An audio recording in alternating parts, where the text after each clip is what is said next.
ಸಮುವೇಲನ ಪುಸ್ತಕ 9ನೇ ಅಧ್ಯಾಯ ಅದರ 1ನೇ ವಾಕ್ಯದಿಂದ ಓದ್ರಿ. ಬೆನ್ಯಾಮೀನ್ ಕುಲದಲ್ಲಿ ಕೀಷನೆಂಬ ಒಬ್ಬ ಐಶ್ವರ್ಯವಂತನಿದ್ದನು.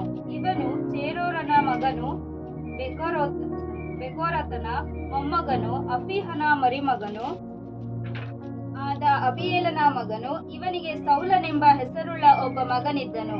ಈ ಸೌಲನು ಉತ್ತಮನು, ಎಲ್ಲ ಇಸ್ರಾಯೇಲ್ಯರಲ್ಲಿ ಅತಿ ಸುಂದರನೂ ಆಗಿದ್ದನು.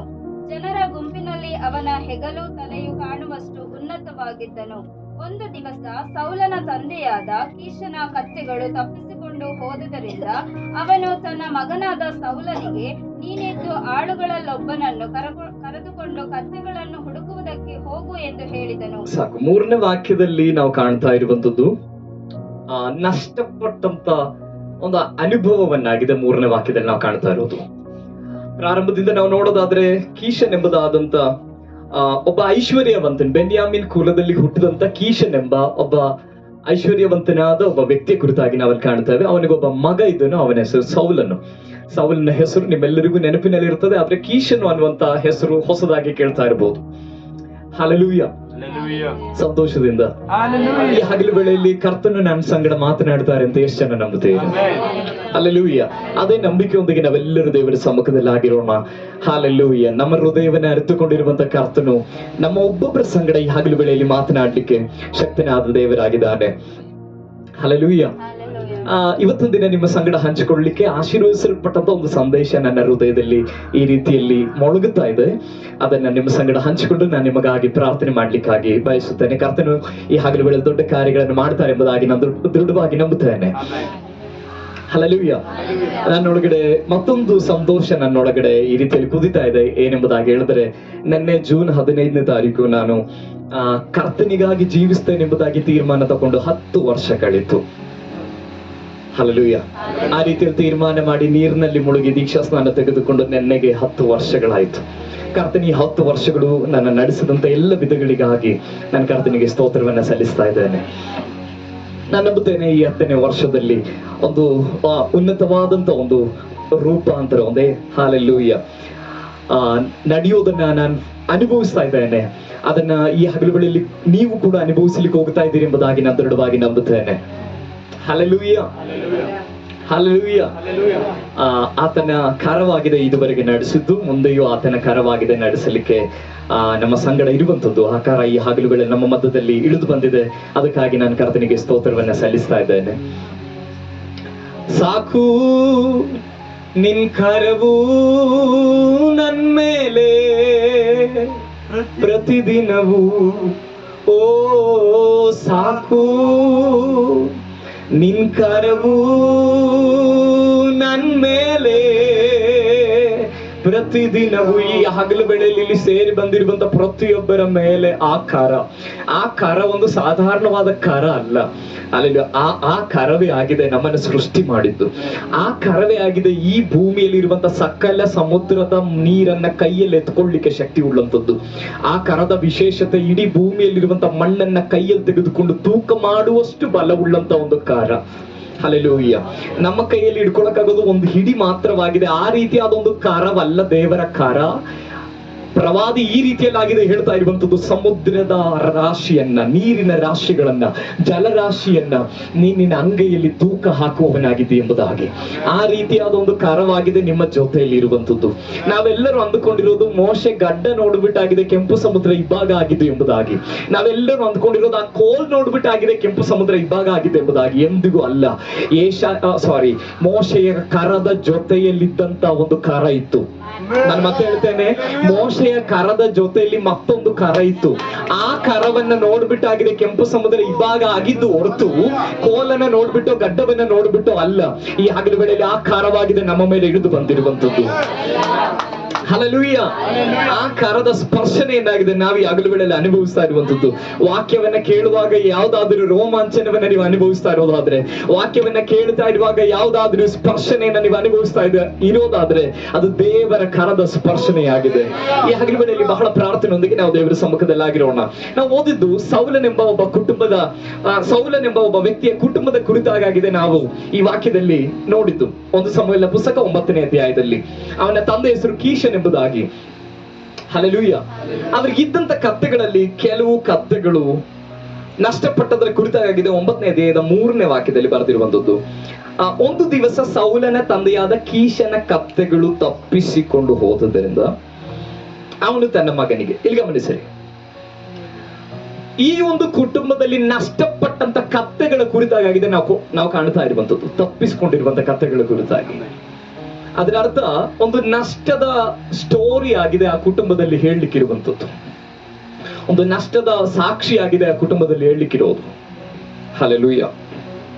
ಕಳೆದ ವಾರದವರೆಗೂ ಆ ಕತ್ತೆ ನಮ್ಮ ಮನೆಯಲ್ಲಿತ್ತು, ಆದರೆ ಈ ವಾರ ಆ ಕತ್ತೆ ನಮ್ಮ ಮನೆಯಲ್ಲಿಲ್ಲ. ಅದಕ್ಕೋಸ್ಕರವಾಗಿ ಪ್ರಾರ್ಥನೆ ಮಾಡ್ರಿ ಎಂಬುದಾದ ಸಾಕ್ಷಿ ಆಗಿದೆ ಆ ಕುಟುಂಬದಲ್ಲಿ ಇರುವಂಥದ್ದು. ಅದೇ ರೀತಿಯಾದ ಅನೇಕ ಸಾಕ್ಷಿಗಳು ಉಳ್ಳವರಾಗಿದ್ದೇವೆ ಇಲ್ಲಿ ಕುಳಿತಿರುವಂತ ನಾವು ಒಬ್ಬೊಬ್ಬರಿಗೂ. ಅನೇಕ ನಷ್ಟದ ಸಾಕ್ಷಿಗಳು ನಮ್ಮ ಜೀವಿತಗಳಲ್ಲಿದೆ. ಹಲ್ಲೆಲೂಯ. ಬ್ರದರ್, ಮೊದಲಿದ್ದಂತ ಅದು ನನಗೆ ಇಲ್ಲ. ಈ ರೀತಿಯಲ್ಲಿ ನಷ್ಟಪಟ್ಟು ಹೋದಂತ ಅನೇಕ ನಷ್ಟದ ಅನುಭವಗಳು ಉಳ್ಳಂತವರು ಇಲ್ಲಿದ್ದೀರಾ. ಸೌಲನ ಮನೆಯಲ್ಲಿ ನಷ್ಟಪಟ್ಟಿದ್ದು ಕತ್ತೆಗಳಾಗಿದೆ, ಆದ್ರೆ ನಮ್ಮ ಜೀವಿತಗಳಲ್ಲಿ ನಷ್ಟಪಟ್ಟಿದ್ದು ಏನಾಗಿದೆ ಎಂಬುದಾಗಿ ಒಂದು ನಿಮಿಷ ನಮ್ಮನ್ನೇ ನಾವು ಪರೀಕ್ಷೆ ಮಾಡ್ಕೊಳ್ಳೋಣ. ಏನೇನೆಲ್ಲ ನಮ್ಮ ಜೀವಿತದಲ್ಲಿ ನಷ್ಟಪಟ್ಟೋಯ್ತಲ್ವಾ? ಹಣ ನಷ್ಟಪಟ್ಟವರಿದ್ದೀರಾ. ಹಲ್ಲೆಲೂಯ. ವಾಹನ ನಷ್ಟಪಟ್ಟವರಿಲ್ಲಿರಬಹುದು, ಕುಟುಂಬ ಜೀವಿತದಲ್ಲಿ ನಷ್ಟದ ಅನುಭವಗಳುಳ್ಳವರಿರಬಹುದು, ತಲೆಮಾರು ನಷ್ಟಪಟ್ಟಂತವರಿಲ್ಲಿರಬಹುದು. ಹಲ್ಲೆಲೂಯ. ಸಮಾಧಾನ ನಷ್ಟಪಟ್ಟವರಿಲ್ಲಿರಬಹುದು, ಪ್ರಾರ್ಥನಾ ಜೀವಿತ ನಷ್ಟಪಟ್ಟವರಿಲ್ಲಿರಬಹುದು. ಅನೇಕ ನಷ್ಟಗಳ ಅನುಭವದಲ್ಲಿ ಹಾದು ಹೋಗುತ್ತಾ ಇರುವಂತವರು ಈ ಶಬ್ದವನ್ನ ಕೇಳ್ತಾ ಇರಬಹುದು. ಆದ್ರೆ ಈ ಹಗಲು ವೇಳೆಯಲ್ಲಿ ನಿಮಗೊಂದು ಶುಭ ವರ್ತಮಾನವನ್ನ ಕೂಗಿ ಹೇಳಲಿಕ್ಕಾಗಿ ಬಯಸ್ತೇನೆ.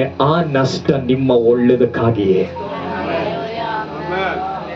ಯಾರಿಗಾದ್ರೂ ನಂಬಿಕೆ ಇದ್ದರೆ ಜೋರಾಗಿ ಹೇಳ್ರಿ, ಆ ನಷ್ಟ ನನ್ನ ಒಳ್ಳೆದಕ್ಕಾಗಿ. ಈ ವಾಕ್ಯವನ್ನ ಮುಂದುವರಿಸುವಾಗ ಈ ನಿಮ್ಮ ನಂಬಿಕೆ ಹೆಚ್ಚಲ್ಪಡುತ್ತದೆ. ಆ ನಿಮ್ಮ ನಷ್ಟ ಒಳ್ಳೆದಕ್ಕಾಗಿ. ಓ, ಆ ನನ್ನ ನಷ್ಟ ಒಳ್ಳೆದಕ್ಕಾಗಿ. ಹಲ್ಲೆಲೂಯ. ಅದನ್ನ ನಂಬುವವರು ಕರಗಳೆಂದತಿ. ಹಲ್ಲೆಲೂಯ. ನಾನು ಆ ರೀತಿಯಲ್ಲಿ ಹೇಳಲಿಕ್ಕೆ ಕಾರಣ ಇದು ನನ್ನ ಸ್ವಂತ ಬುದ್ಧಿಯಲ್ಲಿ ಹೇಳ್ತಾ ಇರುವಂತದಲ್ಲ, ಇದೇ ವಾಕ್ಯದ ಅಡಿಸ್ಥಾನದಲ್ಲಿ ಆಗಿದೆ ಹೇಳ್ತಿರೋದು. ಈ ನಷ್ಟ ಸೌಲನ ಜೀವಿತದಲ್ಲಿ ಒಳ್ಳೆದಕ್ಕೆ ಕಾರಣವಾಗಿ ಮಾರ್ಪಡಿತು. ಒಳ್ಳೆದಕ್ಕೆ ಹೇಗೆ ಕಾರಣವಾಗಿ ಮಾರ್ಪಡಿತು? ಈ ರೀತಿಯಲ್ಲಿ ಕತ್ತೆ ನಷ್ಟಪಟ್ಟಾಗ ಇವರು ಕತ್ತೆಗೋಸ್ಕರವಾಗಿ ಹುಡುಕಾಡ್ತಾ ಇದ್ದಾರೆ. ಆ ಸಮಯದಲ್ಲಿ ಜೊತೆಯಲ್ಲಿದ್ದಂತ ಸೌಲನ ಆಳು ಹೇಳ್ದ, ನಾವು ಮನೆಗೆ ಹೋಗೋಣ, ಕತ್ತೆಯನ್ನು ಹುಡುಕಿದ್ದು ಸಾಕು, ಅದು ನಷ್ಟಪಟ್ಟು ಹೋಯ್ತು ಎಂಬುದಾಗಿ ಮಾತನಾಡ್ತಾ ಇರುವಾಗ ಅಲ್ಲಿ ಸೌಲನು ಮಾತನಾಡ್ತಾ ಇರುವಂತ ಒಂದು ಮಾತು ಮುಂದುವರಿಸಿ ಆ ವಾಕ್ಯಗಳನ್ನ. ಅದರಂತೆ ಅವನು 5ನೇ ವಾಕ್ಯದಿಂದ ಓದಿ.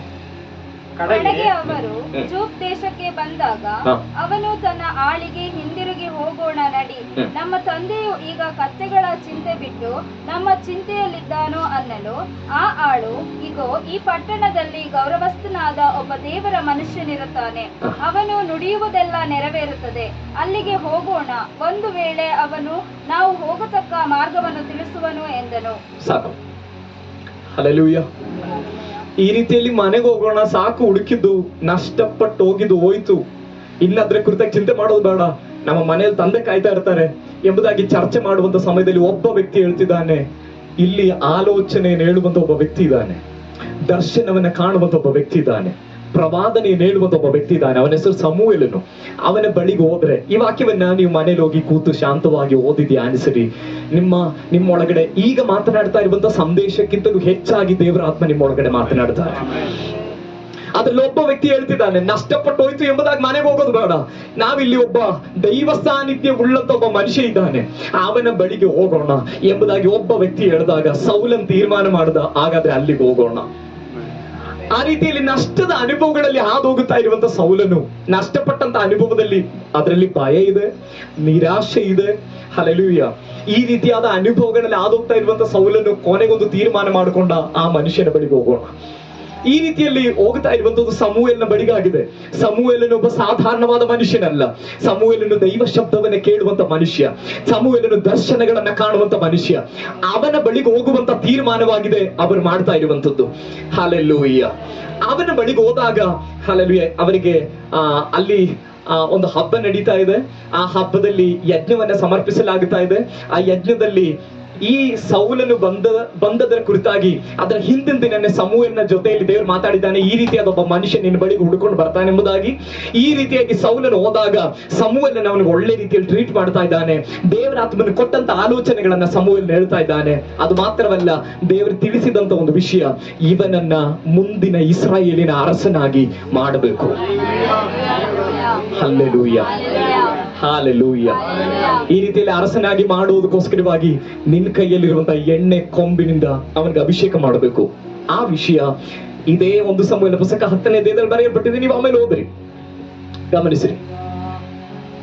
ಈ ರೀತಿಯಲ್ಲಿ ಸಮೂಹದಲ್ಲಿ ತನ್ನ ಕೈಯಲ್ಲಿರುವಂತಹ ಎಣ್ಣೆಯನ್ನ ತೆಗೆದುಕೊಂಡು ಸೌಲನನ್ನ ಅಭಿಷೇಕಿಸ್ತಾ ಇದ್ದಾನೆ. ಅದೊಂದು ಸಾಧಾರಣವಾದ ಅಭಿಷೇಕವಲ್ಲ, ಅದೊಂದು ರಾಜ್ಯದ ಅಭಿಷೇಕವಾಗಿದೆ. ಒಂದು ರಾಜ್ಯವನ್ನೇ ಇವನಿಗೆ ಕೊಡುವಂತ ಒಂದು ಅಭಿಷೇಕವಾಗಿದೆ, ರಾಜನ ಅಭಿಷೇಕವಾಗಿದೆ. ಸಮೂಹವನ್ನು ಇವನ ಮೇಲೆ ಹಸ್ತಾಂತರ ಮಾಡ್ತಾ ಇರುವಂತದ್ದು. ಈ ಶಬ್ದವನ್ನ ಕೇಳ್ತಾ ಇರುವಂತ ನನ್ನ ಪ್ರೀತಿಯ ಹಾಲೆಲೂಯ ಹಾಲೆಲೂಯ ಸಹೋದರ ಸಹೋದರಿಯರೇ, ನನ್ನ ಪ್ರೀತಿಯ ತಂದೆ ತಾಯಿಗಳೇ, ಸೌಲನು ಸಮೂಹನ ಬಳಿಗೆ ಹೋಗಿದ್ದು ಈ ಅಭಿಷೇಕಕ್ಕೋಸ್ಕರವಾಗಿ ಅಲ್ಲ, ನಷ್ಟಪಟ್ಟಂತದನ್ನ ಸಿಗುತ್ತದಾ ಎಂಬುದಾಗಿ, ನಷ್ಟಪಟ್ಟ ಕತ್ತೆ ಎಲ್ಲಿದೆ ಅಂತ ಕೇಳೋದಕ್ಕೋಸ್ಕರ ಆಗಿದೆ ಸಮೂಹನ ಬಳಿಗೆ ಹೋಗಿದ್ದು. ಆದ್ರೆ ಸಿಕ್ಕಿದ್ದು ಕತ್ತೆಗಳಲ್ಲ, ಅದಕ್ಕಿಂತ ಮೀರಿದ ಅಭಿಷೇಕವಾಗಿದೆ ಸೌಲನಿಗೆ ಸಿಕ್ಕಿದ್ದು. ಹಲ್ಲೆಲೂಯಾ. ಅವನಿಗೆ ಸಿಕ್ಕಿದ್ದು ಇಂದ್ರಿಗೆ ಕತ್ತೆಗಳು ಮಾತ್ರವಲ್ಲ, ಶ್ರೇಷ್ಠವಾದ ಯೆಹೋವನ ಅಭಿಷೇಕವಾಗಿದೆ ಸೌಲನ ಮೇಲೆ ಬಂದಿದ್ದು. ಒಂದು ರಾಜ್ಯವಾಗಿದೆ ಸೌಲನ ಕೈಗೆ ಸಿಕ್ಕಿದ್ದು. ಈ ಹಗಲು ವೇಳೆಯಲ್ಲಿ ಈ ಶಬ್ದವನ್ನ ಕೇಳ್ತಾ ಇರುವಂತ ಪ್ರೀತಿಯದವರ ಮಕ್ಕಳೇ, ನಷ್ಟಪಟ್ಟಿದ್ದು ಒಳ್ಳೇದಾಯ್ತು, ನಷ್ಟಗಳು ನಮ್ಮ ಒಳ್ಳೇದಕ್ಕಾಗಿ ಎಂಬುದಾಗಿ ಹೇಳುವುದಕ್ಕೆ ಕಾರಣ ಬೇರೆ ಏನೂ ಅಲ್ಲ. ಸೌಲನ ಜೀವಿತದಲ್ಲಿ ಕತ್ತೆಗಳು ನಷ್ಟಪಡದ ಇದ್ದಿದ್ರೆ ಅವನ್ ಸಮೂಹನ ಹುಡುಕಿ ಹೋಗುತ್ತಿರಲಿಲ್ಲ, ಅವನ್ ದೈವ ಸಾನ್ನಿಧ್ಯವನ್ನ ಹುಡುಕಿ ಹೋಗುತ್ತಾ ಇರಲಿಲ್ಲ. ಅಲ್ಲಿ ನಮ್ಮ ಜೀವಿತದಲ್ಲಿ ನಷ್ಟಗಳು ಬರದೇ ಇದ್ದಿದ್ರೆ ನಾವು ದೈವ ಸಾನ್ನಿಧ್ಯವನ್ನ ಹುಡುಕಿಕೊಂಡು ಬರ್ತಾ ಇರಲಿಲ್ಲ. ಹಾಗಾದ್ರೆ ಎಷ್ಟು ಜನ ಇವತ್ತು ಹಗಲು ವೇಳೆಯಲ್ಲಿ ಹೇಳ್ತೀರಾ, ನಷ್ಟಗಳು ನನ್ನ ಜೀವಿತದಲ್ಲಿ ಒಳ್ಳೇದಾಯ್ತು? ಹಲ್ಲೆಲೂಯಾ. ಸೌಲನ ಜೀವಿತದಲ್ಲಿ ನಷ್ಟಗಳು ಒಳ್ಳೇದಾಯ್ತು. ಅವನು ಹುಡ್ಕೊಂಡು ಹೋಗಿದ್ದು ಕತ್ತೆ ಏನಾಗಿದೆ, ಆದ್ರೆ ಹುಡ್ಕೊಂಡು ಹೋಗಿದ್ದು ಒಳ್ಳೆ ಸ್ಥಳವನ್ನಾಗಿದೆ. ಆದ ಕಾರಣ ಅವನಿಗೆ ಸಿಕ್ಕಿದ್ದು ಕತ್ತೆಗಳಿಗಿಂತಲೂ ಮೀರಿದ ಅಭಿಷೇಕವಾಗಿದೆ. ಹಲ್ಲೆಲೂಯಾ. ಇದರ ಮುಂದಿನ ಭಾಗಕ್ಕೆ ನಾವು ಬರೋಣ. 10ನೇ ಅಧ್ಯಾಯದ 9ನೇ ವಾಕ್ಯದಿಂದ ಓದಿ. ಸೌಲನು ಸಮುವೇಲನನ್ನು ಬಿಟ್ಟು ಹೊರಟ ಕೂಡಲೇ ದೇವರು ಅವನಿಗೆ ನೂತನ ಹೃದಯವನ್ನು ಕೊಟ್ಟನು. ಅದೇ ದಿನದಲ್ಲಿ ಆ ಎಲ್ಲಾ ಗುರುತುಗಳು ಸಂಭವಿಸಿದವು. ಅವನು ದೇವಗಿರಿಗೆ ಬಂದ ಕೂಡಲೇ. ಎಲ್ಲಿಗೆ ಬಂದ ಕೂಡಲೇ? ದೇವಗಿರಿಗೆ. ಯಾರು ಬಂದ ಕೂಡಲೇ? ಸೌಲನು ಬಂದ ಕೂಡಲೇ ಪರವಶವಾದ ಪ್ರವಾದಿ ಸಮೂಹವು ತನ್ನೆದುರಿಗೆ ಬರುವುದನ್ನು ಕಂಡನು. ದೇವರ ಆತ್ಮವು ಅವನ ಮೇಲೆ ಬಂದದರಿಂದ ಅವನು ಪರವಶನಾಗಿ ಅವರೊಳಗೆ ಸೇರಿ ಪ್ರವಾದಿಸಿದನು. ಅವನು ಪರವಶನಾಗಿ ಮಾತಾಡೋದನ್ನ ಇಲ್ಲಿ ಗಮನಿಸ್ರಿ. ಸೌಲನು ದೇವಗಿರಿಗೆ ಬಂದಾಗ ದೇವರ ಆತ್ಮನಿಂದ ತುಂಬಲ್ಪಟ್ಟಂತ ಒಂದು ಗುಂಪನ್ನ ಅಲ್ಲಿ ಅವನು ಕಾಣ್ತಿದ್ದಾನೆ. ದೇವರಾತ್ಮನಿಂದ ತುಂಬಲ್ಪಟ್ಟಂತ ಗುಂಪನ್ನ ನೋಡುವಾಗಲೇ ಇವನು ಕೂಡ ದೇವರಾತ್ಮನಿಂದ ತುಂಬಲ್ಪಟ್ಟು ಪ್ರವಾದಿಸಲಿಕ್ಕೆ ಆರಂಭಿಸ್ತಿದ್ದಾನೆ. ನಷ್ಟಪಟ್ಟಿರೋದು ಕತ್ತೆಯಾಗಿದೆ, ಆದ್ರೆ ಇವನು ಹೊಂದಿಕೊಳ್ತಾ ಇರುವಂತದ್ದು ಕತ್ತೆಯನ್ನು ಕೂಡ ಮರೆಸುವಂತ. ಹಲ್ಲೆಲೂಯಾ. ಇಲ್ಲಿ ಗಮನಿಸ್ರಿ, ನಾನು ಬಂದಿದ್ ಏನಕ್ಕೆ ಎಂಬುದನ್ನು ಕೂಡ ಮರೆಸುವಂತ ಒಂದು ಆತ್ಮಶಕ್ತಿಯಾಗಿದೆ ಅವನ ಮೇಲೆ ಇಳಿದು ಬಂದಿದ್ದು. ಈ ಹಗಲು ವೇಳೆಯಲ್ಲಿ ಈ ಸಭೆಗೆ ನೀವು ಬರುವಾಗ ಅನೇಕ ವಿಧವಾದ ಅವಶ್ಯಕತೆಗಳು, ಅನೇಕ ವಿಧವಾದ ಪ್ರಾರ್ಥನಾ ವಿಷಯಗಳು ನಿಮಗಿರಬಹುದು, ಆದ್ರೆ ಅದನ್ನ ಮರೆಸುವಂತ ಒಂದು ಆತ್ಮಶಕ್ತಿ, ಅದನ್ನ ನಮ್ಮ ಪ್ರಾರ್ಥನಾ ವಿಷಯಗಳನ್ನು ಕೂಡ ಮರೆತು ಹೋಗುವಂತೆ ಮಾಡುವಂತ ಒಂದು ಸಂತೋಷ ಭರಿತವಾದಂತ ಪವಿತ್ರ ಆತ್ಮನ ಸಾನ್ನಿಧ್ಯ ಹಲ್ಲೆಲೂಯಾ ಈ ಹಗಲು ವೇಳೆಯಲ್ಲಿ ನಮ್ಮೊಬ್ಬೊಬ್ಬರ ಮೇಲೆ ವ್ಯಾಪರಿಸಲಿ ಎಂಬುದಾಗಿ ಆಗ್ರಹಿಸುವಂತ ಯಾರಾದರೂ ಇಲ್ಲಿ ಇರೋದಾದ್ರೆ ನಿಮ್ಮೊಬ್ಬೊಬ್ಬರ ಮೇಲೆ ಈಗೋ ಈ ಹಗಲು ವೇಳೆಯಲ್ಲಿ ಆತ್ಮನ ಶಕ್ತಿ ಇಳಿದು ಬರ್ಲಿಕ್ಕೆ ಹೋಗುತ್ತಾ ಇದೆ. ಆ ಆತ್ಮನ ಸಾನ್ನಿಧ್ಯ ಇಳಿದು ಬರ್ಲಿಕ್ಕೆ ಹೋಗುತ್ತಾ ಇದೆ. Hallelujah hallelujah hallelujah. ಇದುವರೆಗೂ ಅನುಭವಿಸದೇ ಇರುವಂತ ಒಂದು ಆತ್ಮಶಕ್ತಿ, ಇದುವರೆಗೆ ಒಂದು ಅನುಭವಿಸದೇ ಇರುವಂತ ಸಮಾಧಾನದ ಶಕ್ತಿ, ಇದುವರೆಗೆ ಅನುಭವಿಸದೇ ಇರುವಂತ ಸಂತೋಷದ ಶಕ್ತಿ, ಇದುವರೆಗೆ ಅನುಭವಿಸದೇ ಇರುವಂತ ಆರೋಗ್ಯವನ್ನು ಉಂಟು ಮಾಡುವಂತ ಒಂದು ಆತ್ಮಶಕ್ತಿ ಇಲ್ಲಿ ವ್ಯಾಪರಿಸಲಿ. ನಮ್ಮ ರೋಗಗಳನ್ನ ನಾವು ಮರೆಯೋಣ, ನಮ್ಮ ಸಾಲ ಭಾರಗಳನ್ನ ನಾವು ಮರೆಯೋಣ. ಹಲ್ಲೆಲೂಯಾ. ನಮಗೆ ನಮಗಿರುವಂತ ವೇದನೆಗಳನ್ನ ಮರೆಯೋಣ. ಅದು ಅಷ್ಟು ಈಸಿಯಾಗಿ ಮರೀಲಿಕ್ಕೆ ಆಗೋದಿಲ್ಲ. ಅದಕ್ಕೆ ಬೇಕಾದ ಟ್ಯಾಬ್ಲೆಟ್ ಬಂದ್ರೆ ಮಾತ್ರವೇ ಅದನ್ನೇ ಮರೆಯಕ್ಕಾಗೋದು. ಆ ಟ್ಯಾಬ್ಲೆಟ್ ಬೇರೆ ಏನು ಅಲ್ಲ. ನಾನು ಮತ್ತೆ ಹೇಳ್ತೇನೆ, ರೋಗವನ್ನ ಮರೆಯುವಂತ ಟ್ಯಾಬ್ಲೆಟ್, ಸಮಸ್ಯೆಯನ್ನ ಮರೆಯುವಂತ ಟ್ಯಾಬ್ಲೆಟ್, ಹಾಲೆಲೂಯ, ಸಾಲ ಭಾರಗಳನ್ನ ಮರೆಯುವಂತ ಟ್ಯಾಬ್ಲೆಟ್ ಬೇರೆ ಯಾವುದು ಅಲ್ಲ. ಅದು ದೇವರ ಸಾನ್ನಿಧ್ಯವಾಗಿದೆ, ಪವಿತ್ರಾತ್ಮನ ಶಕ್ತಿಯಾಗಿದೆ. ಅದು ಈ ಹಗಲು ವೇಳೆಯಲ್ಲಿ ನನ್ನ ಮೇಲೆ ಇಳಿದು ಬರಲಿ ಎಂಬುದಾಗಿ ಎಷ್ಟು ಜನ ಬಯಸ್ತೀರಿ? Hallelujah, hallelujah, hallelujah. ಇಲ್ಲಿರುವಂತ ಕಮಲಮ್ಮನ್ನು ಸೇರಿಸಿ ಇಲ್ಲಿರುವಂತ ಎಲ್ಲರಿಗೂ ಹೇಳುವುದಕ್ಕಾಗಿ ಬಯಸ್ತೇನೆ, ನಮಗಿರುವಂತ ಸಮಸ್ಯೆಗಳಿಗೆ ಪರಿಹಾರ, ನಮ್ಮ ಸಾಲ ಭಾರಗಳಿಗೆ ಪರಿಹಾರ ಬೇರೆ ಯಾರು ಅಲ್ಲ. ಅದಕ್ಕಿರುವಂತ ಪರಿಹಾರ ಯೇಸು ಮಾತ್ರವಾಗಿದ್ದಾನೆ. ನಮಗಿರುವಂತ ನಷ್ಟಗಳಿಗೆ ಪರಿಹಾರ ಯೇಸು ಮಾತ್ರವಾಗಿದ್ದಾರೆ. ಯೇಸು ಅಲ್ಲದೆ ಬೇರೆ ಯಾವ ಪರಿಹಾರನೂ ಇಲ್ಲ. ಅಲ್ಲೆಲೂಯಾ. ಈ ಡಾಕ್ಟರ್ಗಳ ಹತ್ರ ಹೋದಾಗ ಕೆಲವು ಡಾಕ್ಟರ್ಗಳು ಯಾವ ರೋಗ ಅಂತ ಹೋದ್ರು ಒಂದೇ ಟ್ಯಾಬ್ಲೆಟ್ ಕೊಟ್ಟು ಕಳಿಸ್ತಾರಲ್ಲ, ಅದೇ ರೀತಿಯಲ್ಲಿ ಸಭೆಗೆ ಬಂದಿರುವಂತ ಪ್ರೀತಿ ದೇವರ ಮಕ್ಕಳೇ, ನಿಮ್ಮ ಯಾವುದೇ ಸಮಸ್ಯೆಗಳಿಗೂ ಟ್ಯಾಬ್ಲೆಟ್ ಯೇಸುವಾಗಿದ್ದಾರೆ. ಆ ಯೇಸುವಿನ ಸಾನ್ನಿಧ್ಯವಾಗಿದೆ. ಈ ಹಗಲು ವೇಳೆಯಲ್ಲಿ ಅದನ್ನ ಅನುಭವಿಸಲಿಕ್ಕೆ ಮನಸ್ಸು ಇರುವುದಾದರೆ ನಮ್ಮನ್ನೇ ನಾವು ಸಂಪೂರ್ಣವಾಗಿ ಬಿಟ್ಟು ಕೊಡೋಣ, ನಮ್ಮನ್ನೇ ನಾವು ಸಂಪೂರ್ಣವಾಗಿ ಸಮರ್ಪಿಸಿಕೊಡೋಣ. ದೇವಗಿರಿಗೆ ಬಂದಂತ ಸೌಲನು, ನಾನು ಮತ್ತೆ ಹೇಳ್ತೇನೆ, ಎಲ್ಲಿಗೆ? ದೇವಗಿರಿಗೆ ಬಂದಂತ ಸೌಲನು ತಲುಪಬೇಕಾದ ಸ್ಥಳಕ್ಕೆ ತಲುಪಿದಾಗ ಅವನು ದೇವರ ಆತ್ಮ ವಶನಾದನು, ಅವನು ಪರವಶನಾದನು. ಪರವಶನಾದನು ಅನ್ನೋ ಮಾತಿನ ಅರ್ಥ ಏನು ಗೊತ್ತಾ? ಎಲ್ಲವನ್ನ ಮರೆತು ಬಿದ್ದೋಗುವಂತ ಒಂದು ಅನುಭವ, ಎಲ್ಲವನ್ನ ಮರೆತೋಗುವಂತ ಒಂದು ಅನುಭವ. ಅದನ್ನಾಗಿದೆ ಪರವಶನಾಗೋದು ಅಂತ ಹೇಳಿದ್ರೆ. ಹುಡ್ಕೊಂಡು ಬಂದಿರೋದು ಕತ್ತೆಯನ್ನಾಗಿದೆ, ಆದ್ರೆ ಅವನ ಕತ್ತೆಯನ್ನು ಇವಾಗ ಮರೆತು ಅವನು ಪ್ರವಾದಿಸ್ತಿದ್ದಾನೆ. ಆ ರೀತಿಯಾದೊಂದು ಅಸಾಧಾರಣವಾದ ಕಾರ್ಯಗಳು ನಮ್ಮ ಮಧ್ಯದಲ್ಲಿ ಪ್ರಕಟವಾಗಲಿ. ಹಾಲೆಲೂಯಾ. ಅದೇನು ಸಂಭವಿಸ್ತದೆ ಎಂಬುದಾಗಿ ಈ ಹಗಲು ವೇಳೆಯಲ್ಲೇ ಅದೇನು ಸಂಭವಿಸ್ತದೆ ಎಂಬುದಾಗಿ ನಾನು ದೃಢವಾಗಿ ನಂಬುತ್ತೇನೆ. ಹಾಲೆಲೂಯಾ. ನಾವು ಸ್ವಾಗತ ಮಾಡೋಣ ಪರಿಶುದ್ಧಾತ್ಮನೆಲ್ಲ, ಪರಿಶುದ್ಧಾತ್ಮನನ್ನು ಸ್ವಾಗತ ಮಾಡೋಣ. ನಮ್ಮ ಸಮಸ್ಯೆಗಳನ್ನ ಮರೆಸುವಂತ ಪವಿತ್ರಾತ್ಮನನ್ನ ಸ್ವಾಗತ ಮಾಡೋಣ. ಹಾಲೆಲೂಯಾ. ನಮ್ಮ ಸಮಸ್ಯೆಗಳು ನಮಗೆ ಮರ್ತೋಗುವಂತೆ ಮಾಡುವಂತ ಯೇಸುವನ್ನೇ ನಾವು ಸ್ವಾಗತ ಮಾಡೋಣ. ನಮ್ಮ ರೋಗ ನಮಗೆ ಮರ್ತೋಗುವಂತೆ ಮಾಡುವಂತ ಯೇಸುವನ್ನೇ ನಾವು ಸ್ವಾಗತ ಮಾಡೋಣ. ಹಲ್ಲೆಲೂಯಾ. ಹಾಗಾದ್ರೆ ಎಷ್ಟು ಜನ ಹೇಳ್ತೀರಿ ನಮ್ಮ ಜೀವಿತದಲ್ಲಿ ನಷ್ಟ ಬಂದಿದ್ದು ಒಳ್ಳೇದಾಯ್ತು ಅಂತ? ಸೌಲನ ಜೀವಿತದಲ್ಲಿ ಕತ್ತೆ ನಷ್ಟಪಟ್ಟಿದ್ದು ಒಳ್ಳೇದಾಯ್ತಾ? ಸೌಲನ ಜೀವಿತದಲ್ಲಿ ಕತ್ತೆ ನಷ್ಟಪಡದೇ ಇದ್ದಿದ್ರೆ ಅವನಿಗೆ ಅಭಿಷೇಕ ಸಿಗ್ತಿರ್ಲಿಲ್ಲ. ಸೌಲನ ಜೀವಿತದಲ್ಲಿ ಕತ್ತೆ ನಷ್ಟಪಡದೇ ಇದ್ರೆ ಇಸ್ರಾಯೇಲಿಗೆ ಅವನ ರಾಜನಾಗ್ತಾ ಇರಲಿಲ್ಲ. ಈ ಹಗಲು ವೇಳೆಯಲ್ಲಿ ನನ್ನ ಶಬ್ದವನ್ನ ಕೇಳ್ತಾ ಇರುವಂತ ಪ್ರೀತಿ ದೇವರ ಮಕ್ಕಳು, ನಿಮ್ಗೆ ಸಂತೋಷ ಇಲ್ಲ ಅಂದ್ರೆ, ಪಕ್ಕದಲ್ಲಿರೋರ ಜೊತೆ ಮುನ್ಸ್ಕೊಂಡಿಲ್ಲ ಅಂದ್ರೆ ಕೈ ಕೊಟ್ಟು ಹೇಳ್ರಿ, ನಷ್ಟಗಳು ಒಳ್ಳೇದಾಯ್ತು. ನಂಬಿಕೆ ಅಂತ ಹೇಳಿ, ನಂಬಿಕೆ ಅಂತ ಹೇಳಿ, ನಷ್ಟಗಳು ಒಳ್ಳೇದಾಯ್ತು.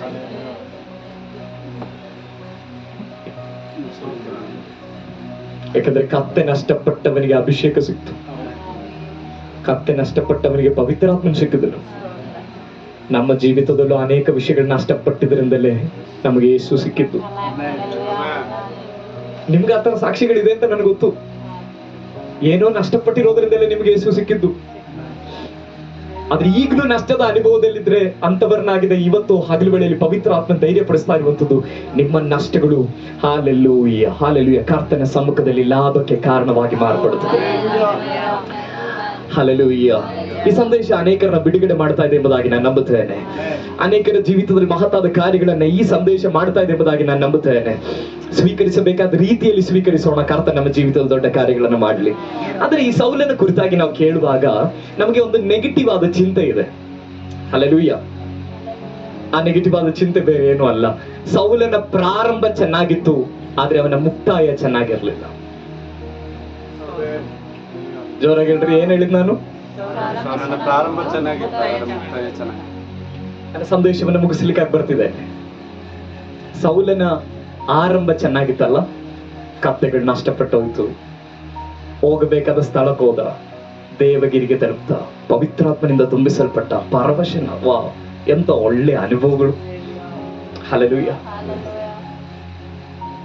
ಹಾಗಾದ್ರೆ ಈ ಟೈಮಲ್ಲಿ ಸೌಲ್ ನಿಂತ್ಕೊಂಡು ಸಾಕ್ಷಿ ಹೇಳೋದಾದ್ರೆ ಈ ರೀತಿಯಲ್ಲಿ ಹೇಳ್ಬಹುದು, ಕಳೆದ ವಾರದಿಂದ ಈ ವಾರದವರೆಗೆ ದೇವರು ನನಗೆ ನಂಬಿಗಸ್ತನು, ಒಳ್ಳೆಯವನು ಆಗಿದ್ದ. ಸೌಲನೇನಾದ್ರೂ ನಮ್ಮ ಚರ್ಚಲ್ಲಿ ಬಂದು ಸಾಕ್ಷಿ ಹೇಳೋದಾದ್ರೆ ಎಷ್ಟು ಒಳ್ಳೆ ಸಾಕ್ಷಿ ಹೇಳ್ಬೋದು.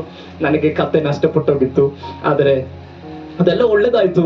ನಾನು ಸೌಲನ ಮನೆಗೆ ತಲುಪ್ತೆ. ಆದ್ರೆ ಸಮುವೇಲ್ನ ಮನೆಗೆ ತಲುಪ್ತೆ. ಸಮುವೇಲ್ನ ಜೊತೆಯಲ್ಲಿ ಕೂತ್ಕೊಂಡು ಊಟ ಮಾಡುವಂತ ಭಾಗ್ಯ ಸಿಕ್ತು. ಸಮುವೇಲನಿಂದ ಅನೇಕ ಪ್ರವಾದನೆಗಳನ್ನ ಕೇಳಿದೆ. ಸಮುವೇಲನ ಹೇಳ್ದ ಈ ರೀತಿ ದೇವಗಿರಿಗೆ ಹೋಗು ಅಂತ. ನಾನು ಅಲ್ಲಿಗೆ ಹೋದೆ. ಆ ಸಮಯದಲ್ಲಿ ಪವಿತ್ರಾತ್ಮನಿಂದ ನಾನು ತುಂಬಿಸಲ್ಪಟ್ಟೆ. ಅಭಿಷೇಕದ ಎಣ್ಣೆ ನನ್ನ ಮೇಲೆ ಬಂತು. ಇಸ್ರಾಯೇಲಿನ ಅರಸನಾಗಿ ನಾನು ಮಾರ್ಪಟ್ಟಿದ್ದೀನಿ ಅಂತ ರಿಪೋರ್ಟ್ ಬಂದಿದೆ ಎಂಬುದಾಗಿ ಹೇಳುವಾಗ ಜನಗಳೆಲ್ಲ ಚಪ್ಪಾಳೆ ತಟ್ಟಿ ಹಾಲೆಲೂಯಾ ಎಂಬುದಾಗಿ ಹೇಳ್ತಿದ್ರು ಅಲ್ವಾ. ಆದ್ರೆ ಇದೇ ಒಂದು ಸ್ವಲ್ಪ ವರ್ಷ, 20-25 ವರ್ಷ ಅಂತ ನನ್ನ ಸರಿಸುಮಾರು ಲೆಕ್ಕಾಚಾರ. 20 ವರ್ಷ ಕಳೆದ ಮೇಲೆ ಇದೇ ಸೌಲನ್ ಸಾಕ್ಷಿ ಹೇಳೋದಾದ್ರೆ ಸೌಲನಿಗೆ ಹೇಳಲಿಕ್ಕೆ ಸಾಕ್ಷಿ ಇಲ್ಲ. ಹಲ್ಲೆಲೂಯಾ. ಸೌಲನಿಗೆ ಏನಿಲ್ಲ, ಯಾಕೆಂದ್ರೆ ಈಗ ಅವನು ದುರಾತ್ಮ ಪೀಡಿತನಾಗಿದ್ದಾನೆ.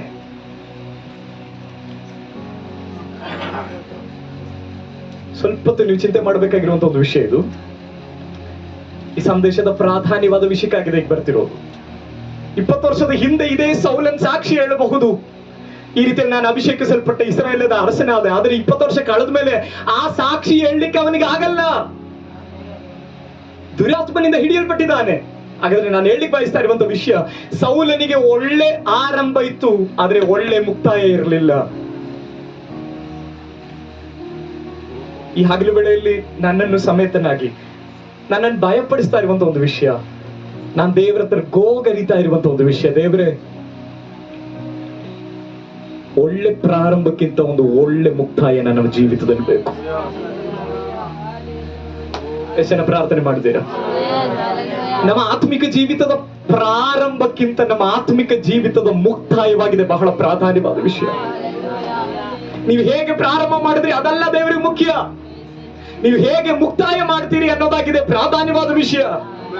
ಇದಕ್ಕೆ ಹಲ್ಲೆಲೂಯಾ ಸಂಬಂಧಿಸಿದಂತೆ ನಾನು ಮತ್ತೊಂದು ಪ್ರಾಧಾನ್ಯವಾದ ವಿಷಯವನ್ನ ಈ ಹಗಲು ವೇಳೆಯಲ್ಲಿ ನಿಮ್ಮ ನೆನಪಿಗೆ ತರಲಿಕ್ಕೆ ಬಯಸ್ತೇನೆ. ಮತ್ತೊಬ್ಬ ವ್ಯಕ್ತಿಯನ್ನ ನಿಮಗೆ ಪರಿಚಯ ಪಡಿಸಲಿಕ್ಕೆ ಬಯಸ್ತೇನೆ.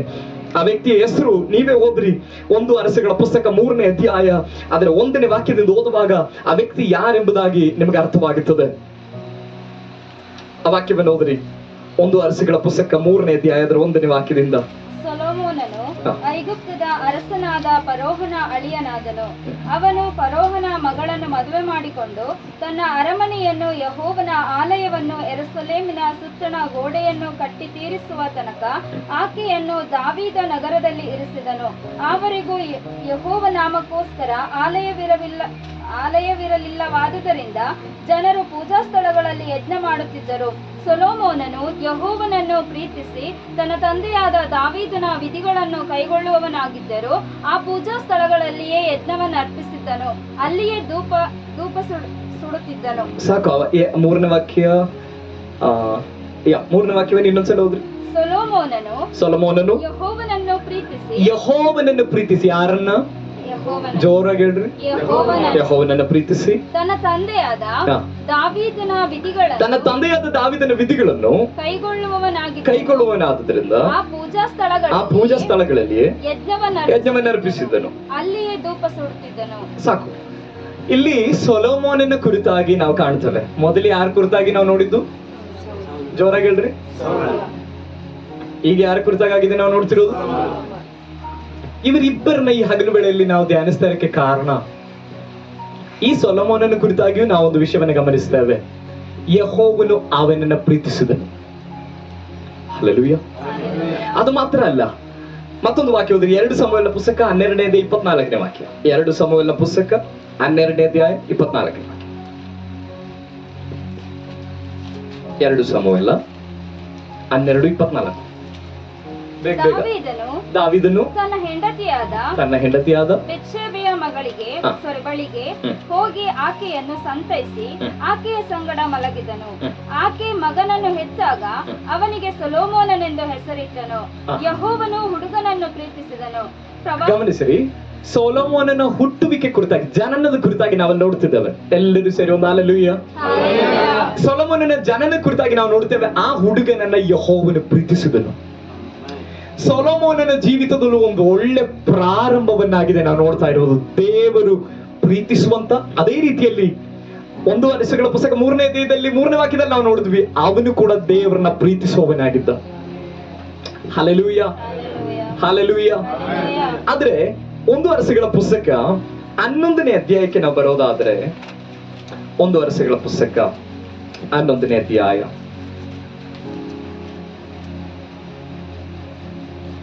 ಅದರ 1ನೇ ವಾಕ್ಯದಿಂದ ಓದ್ರಿ. ಅರಸನಾದ ಸೊಲೊಮೋನನು ಫರೋಹನ ಮಗಳಲ್ಲದೆ ಮೋವಾಬ್ಯರ, ಅಮ್ಮೋನಿಯರ, ಏದೋಮ್ಯರು, ಚೀದೋನ್ಯರು, ಹಿತ್ತಿಯರು ಎಂಬೀ ಜನಾಂಗಗಳ ಸ್ತ್ರೀಯರನ್ನು ಮೋಹಿಸಿದನು. ಯೆಹೋವನು ಈ ಜನಾಂಗಗಳ ವಿಷಯದಲ್ಲಿ ಇಸ್ರಾಯೇಲ್ಯರಿಗೆ ನಿಮಗೂ ಅವರಿಗೂ ಕೊಟ್ಟುಕೊಳ್ಳುವುದು ನುಡಿಯಬಾರದು. ಅದು ನುಡಿಯುವುದಾದರೆ 6ನೇ ವಾಕ್ಯ ಓದ್ರಿ. ಯೆಹೋವನ ದೃಷ್ಟಿಯಲ್ಲಿ ದ್ರೋಹಿಯಾದನು. ಸಾಕು. ಸೊಲೊಮೋನನ ಕುರಿತಾಗಿದೆ ಅಲ್ಲಿ ಬರೆದಿರುವಂತದ್ದು. ಯೆಹೋವನ ದೃಷ್ಟಿಯಲ್ಲಿ ಅವನು ದ್ರೋಹಿಯಾದನು. ಇಲ್ಲಿ ನಾವೆಲ್ಲರೂ ಗಮನಿಸೋಣ. ಸೊಲೊಮೋನ ಕುರಿತಾಗಿ 3ನೇ ಅಧ್ಯಾಯದಲ್ಲಿ ಓದಿದ್ವಿ, ಯೆಹೋವನನ್ನ ಅವನು ಪ್ರೀತಿಸಿದನು. ಅದೇ ರೀತಿಯಲ್ಲಿ ಮತ್ತೊಂದು ವಾಕ್ಯದಲ್ಲಿ ನೋಡಿದ್ವಿ, ಯೆಹೋವನ ಅವನನ್ನ ಪ್ರೀತಿಸಿದನು. ಆ ರೀತಿಯಾದ ಒಂದು ಒಳ್ಳೆ ಪ್ರಾರಂಭ ಸೊಲೊಮೋನನ ಜೀವಿತದಲ್ಲಿದೆ. ನನ್ನ ಶಬ್ದವನ್ನ ಯಾಗಲೂ ವೇಳೆಯಲ್ಲಿ ಕೇಳುವಂತ ಪ್ರೀತಿ ದೇವರ ಮಕ್ಕಳೇ. ಆದ್ರೆ 1 ವರ್ಷಗಳ ಪುಸ್ತಕ 11ನೇ 6ನೇ ವಾಕ್ಯಕ್ಕೆ ಬರುವಾಗ ಅವನ ಯೆಹೋವನ ದೃಷ್ಟಿಯಲ್ಲಿ ದ್ರೋಹಿಯಾದನು.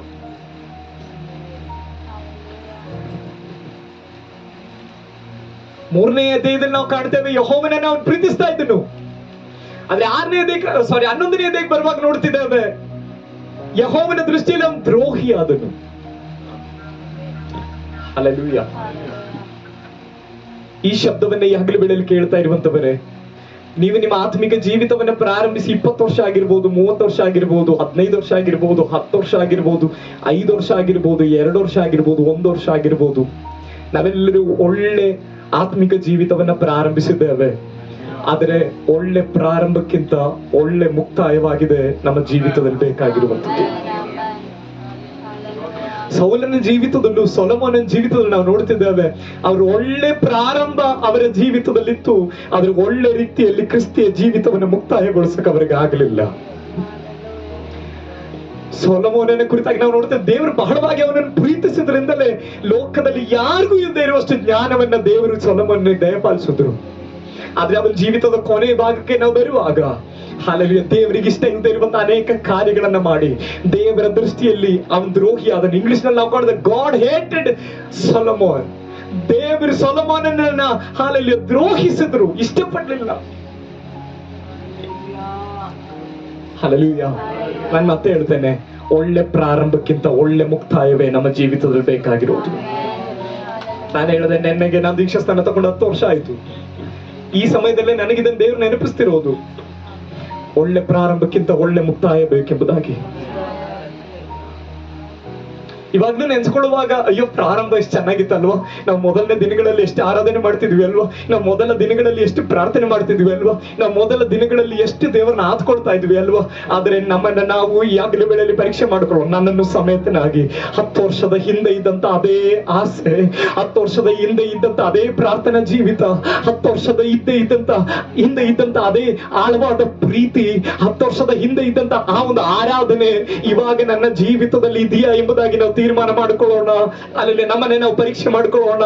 ಅಲ್ಲದೆ ಇದ್ರೆ ಗಮನಿಸೋಣ, ಅಲ್ಲದೆ ಇದ್ರೆ ನಾವು ಸೊಲೊಮೋನನ ದಾರಿಯಲ್ಲೆಲ್ಲೋ ಇದ್ದೇವೆ.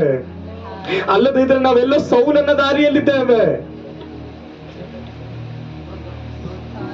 ನಾನೆಂದಿಗೂ ಭಯಪಡಿಸಲಿಕ್ಕೆ ಹೇಳ್ತಿಲ್ಲ. ಹಲ್ಲೆಲೂಯಾ. 10 ವರ್ಷ ಅದೇ ಪ್ರಾರಂಭ ಮಾಡಿದಾಗ ಇದ್ದಂತ ಆ ಒಂದು ಝೀಲು, ಪ್ರಾರಂಭ ಮಾಡಿದಾಗ ನಮ್ಮ ಆತ್ಮಿಕ ಜೀವಿತವನ್ನ ಆರಂಭ ಮಾಡಿದಾಗ ಇದ್ದಂತ ಆ ದೈವ ಪ್ರೀತಿ ಇವಾಗ ನಮಗೆ ಇಲ್ಲದೆ ಇದ್ರೆ ನಾವು ಎಲ್ಲೋ ಟ್ರ್ಯಾಕ್ ಚೇಂಜ್ ಆಗಿದೆ, ನಮ್ದು ಎಲ್ಲೋ ನಮ್ಮ ಮಾರ್ಗ ಬದಲಾಗಿದೆ. ಈ ಹಗಲು ವೇಳೆಯಲ್ಲಿ ಶಬ್ದವನ್ನ ಕೇಳ್ತಾ ಇರುವಂತ ಪ್ರೀತಿ ದೇವರ ಮಕ್ಕಳೇ, ನಮ್ಮ ಒಳ್ಳೆ ಆರಂಭಕ್ಕಿಂತ ನಮಗೆ ಬೇಕಾಗಿರುವುದು ಒಳ್ಳೆ ಮುಕ್ತಾಯವಾಗಿದೆ, ಒಳ್ಳೆ ಮುಕ್ತಾಯ. ಅದಕ್ಕೂ ಕೆಲವು ಉದಾಹರಣೆಗಳನ್ನ ನಾನು ಹೇಳ್ತೇನೆ. ಪೇತ್ರನು ಪ್ರಾರಂಭದ ದಿನಗಳಲ್ಲಿ 3 ಸಲ ತಳ್ಳಿ ಹೇಳ್ದ ಎಂಬುದಾಗಿ ನಾವು ಯಾವಾಗಲೂ ಹೇಳ್ತೇವೆ. ಆದ್ರೆ ಅವನ ಮುಕ್ತಾಯದ ಬಗ್ಗೆ ನಮ್ಗೆ ಗೊತ್ತಾ? ಅವನ ಮುಕ್ತಾಯದ ಕುರಿತಾಗಿ ನಮಗೆ ಗೊತ್ತಾ? ಹಲ್ಲೆಲೂಯಾ. ಪೇತ್ರನು 3 ಸಲ ಯೇಸುವನ್ನ ತಳ್ಳಿ ಹೇಳ್ದ ಅಂತ ನಾವು ಪ್ರಸಂಗ ಮಾಡ್ತೇವೆ. ಆದ್ರೆ ಅವನ ಆರಂಭದ ದಿನಗಳದು. ಅವನು ಯೇಸುವನ್ನ ತಿಳ್ಕೊಂಡು ಕೇವಲ 3 ವರ್ಷ ಆಗಿತ್ತಷ್ಟೇ. ಆದ್ರೆ ಅವನ ಮುಕ್ತಾಯ ಯಾವ ರೀತಿಯಲ್ಲಿತ್ತು ಎಂಬುದಾಗಿ ಗೊತ್ತಾ? ಅವನನ್ನ ಶಿಲುಬೆಗೇರಿಸು ಪೇತ್ರನನ್ನು ಕೂಡ ಶಿಲುಬೆಗೆ ಏರಿಸಲಿಕ್ಕೆ ಹೋದ್ರು. ಆ ಸಮಯದಲ್ಲಿ ಪೇತ್ರನ ಹೇಳ್ದ, ನನ್ನನ್ನ ಯೇಸುವಿನ ಹಾಗೆ ಶಿಲುಬೆಗೆ ಏರಿಸಬೇಡಿ, ನನ್ನನ್ನ ತಲೆ ಕೆಳಗಾಗಿ ಮಾಡಿ ಶಿಲುಬೆಗೆ ಏರಿಸಿ. ನಾನು ಏನ್ ಮಾಡ್ಬೇಕು? ನಾನು ಸಾಯುವಾಗ ಯೇಸುವಿನ ಕಾಲುಗಳಿಗೆ ಮುದ್ದಿಡುವವನಾಗಿ ಸಾಯಬೇಕು. ಆ ರೀತಿಯಲ್ಲಿ ಅವನನ್ನು ಶಿಲುಬೆಗೇರಿಸಿ ಗರಗಸದಿಂದ ಕೊಯ್ದಾಗಿದೆ ಪೇತ್ರನನ್ನ ಸಾಯಿಸಿದ್ದು. ಆ ರೀತಿಯಲ್ಲಿ ಯೇಸುವಿಗಾಗಿ ರಕ್ತ ಸಾಕ್ಷಿ ಆಗುವಷ್ಟು ಪೇತ್ರನು ಯೇಸುವನ್ನ ಪ್ರೀತಿಸಿದ. ಯೇಸುವನ್ನ ಪ್ರಾರಂಭದಲ್ಲಿ ತಳ್ಳಿ ಹೇಳ್ದ ಸರಿ, ಪ್ರಾರಂಭದಲ್ಲಿ ಕೆಲವು ಮಿಸ್ಟೇಕ್ಗಳು ಬಂದಿದೆ ಸರಿ, ಆದ್ರೆ ಒಳ್ಳೆ ಮುಕ್ತಾಯವಾಗಿದೆ ಮುಖ್ಯ. ಹಲ್ಲೆಲೂಯಾ. ಈ ಹಗಲು ವೇಳೆ ನನ್ನ ಶಬ್ದವನ್ನ ಕೇಳ್ತಾ ಇರುವಂತ ಪ್ರೀತಿದವರ ಮಕ್ಕಳು, ಇದುವರೆಗೂ ಅನೇಕ ಏಳು ಬೀಳುಗಳು ಬಂದಿರಬಹುದು. ಇದುವರೆಗೂ ಅನೇಕ ಸಲ ನಾವು ಯೇಸುವನ್ನ ಪ್ರೀತಿಸದೆ, ಹಲ್ಲೆಲೂಯಾ, ಕೊಡಬೇಕಾದ ಸಮಯವನ್ನು ಕೊಡದೆ, ಕೊಡಬೇಕಾದ ಪ್ರಾರ್ಥನಾ ಜೀವಿತವನ್ನ ಹಲ್ಲೆಲೂಯಾ ನಾವು ಯೇಸುವಿಗೆ ಕೊಡದೆ ನಾವು ಹಿಂಜರಿದು ಹೋಗಿರ್ಬೋದು. ಆದ್ರೆ ಒಳ್ಳೆ ಮುಕ್ತಾಯ ನಮಗ್ ಬೇಕು. ನಮ್ಗೇನ್ ಬೇಕು? ಜೋರಾಗಿ ಹೇಳ್ರಿ, ಪಕ್ಕದಲ್ಲಿರೋ ಕೈ ಕೊಟ್ಟಿರ್ರಿ. ಒಳ್ಳೆ ಮುಕ್ತಾಯ ಬೇಕು. ಸಮಾಧಾನ ಆಗಬಾರ್ದು ಯಾವ್ದ್ರಲ್ಲಿ. 10 ವರ್ಷದಿಂದ ಬ್ರದರ್ ನಾನು ಎಷ್ಟೊತ್ತು ಪ್ರಾರ್ಥನೆ ಮಾಡ್ತಿದ್ದೆ ಗೊತ್ತಾ? ನಾನೇ ಹೇಳ್ತೀನಿ ಅವಾಗ ಬ್ರದರ್, ಅವತ್ತು ನಾ ಮೈಸೂರಲ್ಲಿ ಇದ್ದಾಗ ಎಷ್ಟು ಸುವಾರ್ತೆ ಹೇಳ್ತಿದ್ದೆ ಗೊತ್ತಾ, ಎಷ್ಟು ಪ್ರಾರ್ಥನೆ ಮಾಡ್ತಿದ್ದೆ ಗೊತ್ತಾ, ರಾತ್ರಿ ಮಲಗುವಾಗ ಪ್ರಾರ್ಥನೆ, ಬೆಳಗ್ಗೆ ಏಳುವಾಗ ಪ್ರಾರ್ಥನೆ, ಅಷ್ಟು ಪ್ರಾರ್ಥನೆ, ರೋಡಲ್ಲಿ ನಡೆಯುವಾಗ ಪ್ರಾರ್ಥನೆ. ಇದನ್ನೆಲ್ಲ ಸ್ಟೋರಿ ಹೇಳ್ಕೊಂಡು ನಡೆದು ಪ್ರಯೋಜನ ಇಲ್ಲ.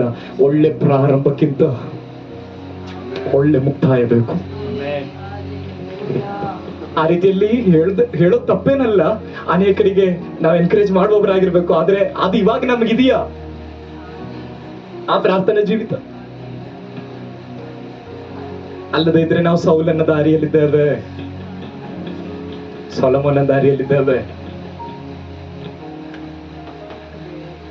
ಹಲ್ಲೆಲೂಯಾ. ಎಷ್ಟು ಜನಕ್ಕೆ ಅರ್ಥ ಆಗ್ತಿದೆ? ಹಲ್ಲೆಲೂಯಾ. ಒಳ್ಳೆ ಪ್ರಾರಂಭಕ್ಕಿಂತ ಒಳ್ಳೆ ಮುಕ್ತಾಯವಾಗಿದೆ ನಮಗೆ ಬೇಕಾಗಿರೋದು. ಆದ ಕಾರಣ ಇವತ್ತು ನಾವು ಪ್ರಾರ್ಥಿಸೋಣ, ಯೇಸಪ್ಪ ನಮಗೆ ಮೊದಲ ದಿನಗಳಲ್ಲಿ ಇದ್ದುದಕ್ಕಿಂತ ಹೆಚ್ಚಿನ ಪ್ರಾರ್ಥನಾ ಜೀವಿತವನ್ನು ಕೊಡು ಸ್ವಾಮಿ. ಯೇಸಪ್ಪ ನಮ್ಮ ಮೊದಲ ದಿನಗಳಲ್ಲಿ ನಿನ್ನನ್ನು ಪ್ರೀತಿಸೋದಕ್ಕಿಂತಲೂ ಹೆಚ್ಚಾಗಿ ಪ್ರೀತಿಸಲು ಕೃಪೆ ಕೊಡು ಸ್ವಾಮಿ. ಸ್ವಲ್ಪ ಸಮಯ ನಿಮ್ಮ ಸತ್ಯವೇದಗಳನ್ನು ಮುಚ್ಚಿಡ್ರಿ. ಎಷ್ಟು ಜನರೊಳಗಡೆ ಆ ರೀತಿಯಲ್ಲಿ ಸಮರ್ಪಿಸಬೇಕೆಂಬುದಾಗಿ ಮನಸ್ಸಿದೆ?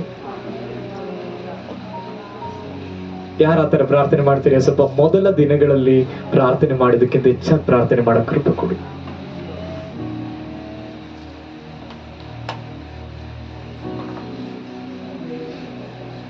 ಮೊದಲ ದಿನಗಳಲ್ಲಿ ನೀನನ್ನು ಪ್ರೀತಿ ಮಾಡಿದಕ್ಕಿಂತ ಹೆಚ್ಚಾಗಿ ಪ್ರೀತಿ ಮಾಡ್ಲಿಕ್ಕೆ ನಮಗೆ ಕೃಪೆ ಕೊಡು.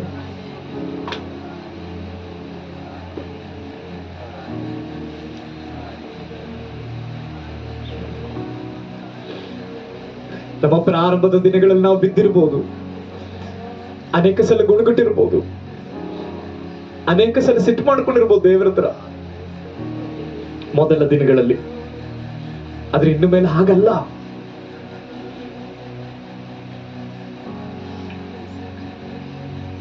ಒಳ್ಳೆ ಪ್ರಾರಂಭಕ್ಕಿಂತ ಒಳ್ಳೆ ಮುಕ್ತಾಯ ಬೇಕು ಅಂತ ಹೇಳುವಾಗ ಎಂದಿಗೂ ನಾವು ಅಂದ್ಕೋಬಾರ್ದು, ಬ್ರದರ್ ಹಂಗಾದ್ರೆ ನನಗೆ ಇನ್ನೂ 50 ವರ್ಷ ಇದೆ, ಕೊನೆಗೆ 1 ವರ್ಷ ಇರುತ್ತಲ್ಲ ಅವಾಗ ಚೆನ್ನಾಗಿ ಜೀವನ ಮಾಡ್ತೀನಿ ಅಂತ. ಎಂದಿಗೂ ಇಲ್ಲ. ಇವತ್ತು ನಮ್ಮ ಜೀವಿತ ಹೋದ್ರೆ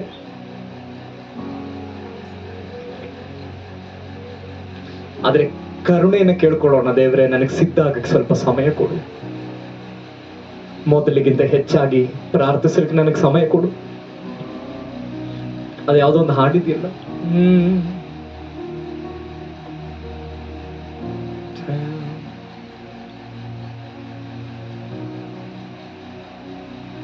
ಗಂಗಂಟಿ ಒಂದು ರಿಂಗ್ಟ್ಯೂನ್ ಹಾಕೊಂಡಿದ್ರಲ್ಲ, ಫಸ್ಟ್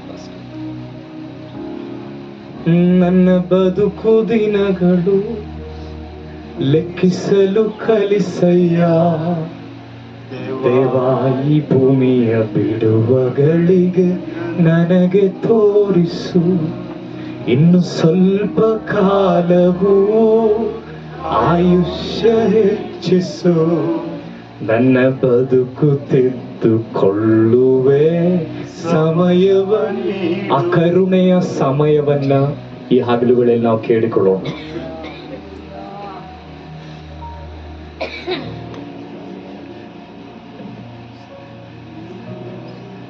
ಎಂದಿಗೂ ಅಂದ್ಕೊಳ್ಬಾರ್ದು, ಅಯ್ಯೋ ನಾನೀಗ ಪ್ರಾರ್ಥನೆ ಮಾಡ್ತಿರೋದು ಸಾಕು, ಯಾವಾಗ ದೇವರು ಬಂದ್ರು ಎತ್ತರ್ಬಿಟ್ಟು. ನೋ, ಆಗಲ್ಲ. ನಮಗೆ ಒಳ್ಳೆ ಪ್ರಾರಂಭಕ್ಕಿಂತ ಒಳ್ಳೆ ಮುಕ್ತಾಯ ಬೇಕು.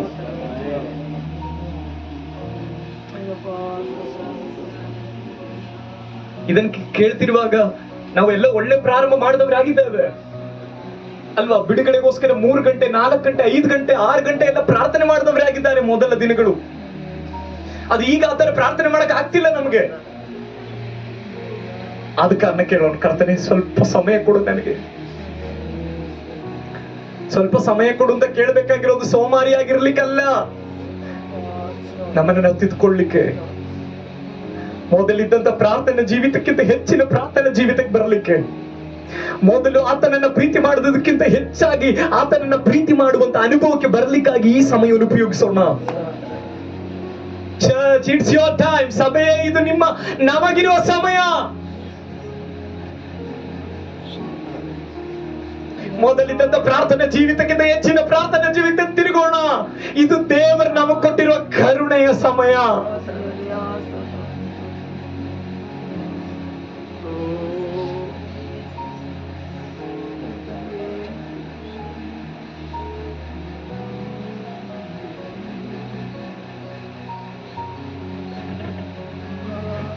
ನನ್ನ ಬದುಕು ದಿನಗಳು ಲೆಕ್ಕಿಸಲು ಕಲಿಸಯ್ಯ, ದೇವಾಯಿ ಭೂಮಿಯ ಬಿಡುವಾಗ ಇನ್ನು ಸ್ವಲ್ಪ ಕಾಲವೂ ಆಯುಷ್ಯ ಹೆಚ್ಚಿಸು, ನನ್ನ ಬದುಕು ತಿದ್ದುಕೊಳ್ಳುವೆ ಸಮಯವ ನೀಡು. ನನ್ನ ಬದುಕು ದಿನಗಳು ಲೆಕ್ಕಿಸಲು ಕಲಿಸಯ್ಯ, ದೇವಾಯಿ ಭೂಮಿಯ ಬಿಡುವಗಳಿಗೆ ನಮಗೆ ತೋರಿಸು. ಇನ್ನು ಸ್ವಲ್ಪ ಕಾಲವೂ ಆಯುಷ್ಯ ಹೆಚ್ಚಿಸು, ನನ್ನ ಬದುಕು ತಿದ್ದುಕೊಳ್ಳುವೆ ಸಮಯವ ನೀಡು. ಈ ನಮ್ಮ ಪ್ರಾರ್ಥನೆಯನ್ನ ಕೇಳಿ ದೇವರು ಎಷ್ಟು ದಿನಗಳನ್ನ ನಮಗೆ ಕೊಡ್ತಾರೆ ಅಂತ ನಮಗೆ ಗೊತ್ತಿಲ್ಲ. ದೇವರು ಎಷ್ಟು ಸಮಯವನ್ನ ನಮಗೆ ಕೊಡ್ತಾರೆ ಅಂತ ನಮಗೆ ಗೊತ್ತಿಲ್ಲ. ಆದ್ರೆ ನಮಗೆ ಇನ್ನು ದೇವರು ಕೊಡುವಂತ ಸಮಯ ಅದು ಕರುಣೆಯ ಸಮಯಗಳಾಗಿದೆ. ನಮ್ಮನ್ನು ತೆಗೆದುಕೊಳ್ಳೋದಕ್ಕೆ, ಒಳ್ಳೆ ಪ್ರಾರಂಭಕ್ಕಿಂತ ಒಳ್ಳೆ ಮುಕ್ತಾಯ ಮಾಡುವುದಕ್ಕಾಗಿ ಈಗ ಈ ಸಮಯವನ್ನ ದೇವರು ನಮಗೆ ಕೊಡ್ತಿದ್ದಾರೆ. ಹಲ್ಲೆಲೂಯಾ. ನಮ್ಮ ದಾಹ ಹೆಚ್ಚಲ್ಪಡಲಿ, ಇದ್ದದಕ್ಕಿಂತ ದಾಹ ಹೆಚ್ಚಲ್ಪಡಲಿ, ಮೊದಲಿದ್ದದಕ್ಕಿಂತ ಹೆಚ್ಚಿನ ಆತ್ಮಭಾರ ಹೆಚ್ಚಲ್ಪಡಲಿ, ಮೊದಲಿದ್ದದಕ್ಕಿಂತ ಹೆಚ್ಚಿನ ಪ್ರೀತಿ ಹೆಚ್ಚಲ್ಪಡಲಿ, ಇದ್ದದಕ್ಕಿಂತ ಹೆಚ್ಚಾದ ಪ್ರಾರ್ಥನೆ ಹೆಚ್ಚಲ್ಪಡಲಿ, ಮೊದಲು ಓದುತ್ತಾ ಇದ್ದದಕ್ಕಿಂತ ಹೆಚ್ಚಾಗಿ ಸತ್ಯವೇದದ ಧ್ಯಾನ ಹೆಚ್ಚಲ್ಪಡಲಿ, ಮೊದಲು ಆರಾಧಿಸ್ತಾ ಇದ್ದದಕ್ಕಿಂತ ಹೆಚ್ಚಿನ ಆರಾಧನೆ ಹಾಲೆಲೂಯ ಈ ದಿನಮಾನಗಳು ನಮ್ಮ ಜೀವಿತದಲ್ಲಿ ಪ್ರಕಟವಾಗಲಿ. Hallelujah, hallelujah, hallelujah. ಅದಕ್ಕಾಗಿ ನಮ್ಮನೆ ನಾವು ಸಂಪೂರ್ಣವಾಗಿ ದೇವರ ಕರಗಳಲ್ಲಿ ಸಮರ್ಪಿಸೋಣ. ಎಫೆಸ ಸಭೆಗೆ ದೇವರು ಹೇಳ್ತಿದ್ದಾರೆ, ಆ ಮೊದಲ ಪ್ರೀತಿಗೆ ನೀನು ಹಿಂದಿರುಗಿ ಬಾ. ನೀನು ಎಲ್ಲಿ ಬಿದ್ದಿದ್ಯಾ ಅಂತ ನೆನಪಿಗೆ ತಂದುಕೊಂಡು ಹಾಲೆಲೂಯ ಮೊದಲಿದ್ದ ಕಾರ್ಯಗಳನ್ನ ಮಾಡು. ನೀನು ಹಿಂದಿರುಗಿ ಬಾ, ಹಿಂದಿರುಗಿ ಬಾ. ಇದು ಹಿಂದಿರುಗಿ ಬರ್ಲಿಕ್ಕಿರುವಂತ ಸಮಯವಾಗಿದೆ. ಇದು ಹಿಂದಿರುಗಿ ಬರ್ಲಿಕ್ಕಿರುವಂತ ಸಮಯವಾಗಿದೆ. ಇದು ಹಿಂದಿರುಗಿ ಬರ್ಲಿಕ್ಕಿರುವಂತ ಭಾನುವಾರವಾಗಿದೆ. ಈ ಸಮಯ ದೇವರು ನಮಗಾಗಿಟ್ಟಿರುವಂತ ಕರುಣೆಯ ಸಮಯವಾಗಿದೆ. ಈ ಅವಕಾಶವನ್ನ ಉಪಯೋಗಿಸಿಕೊಳ್ಳೋಣ.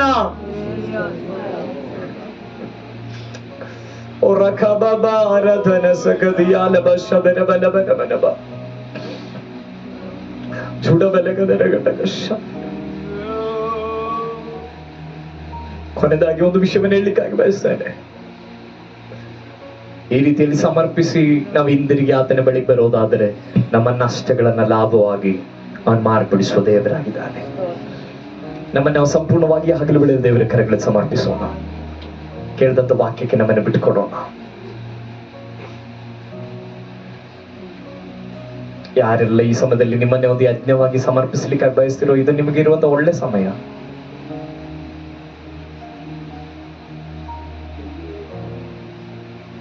ಕೇಳ್ಕೊಳ್ಳೋಣ.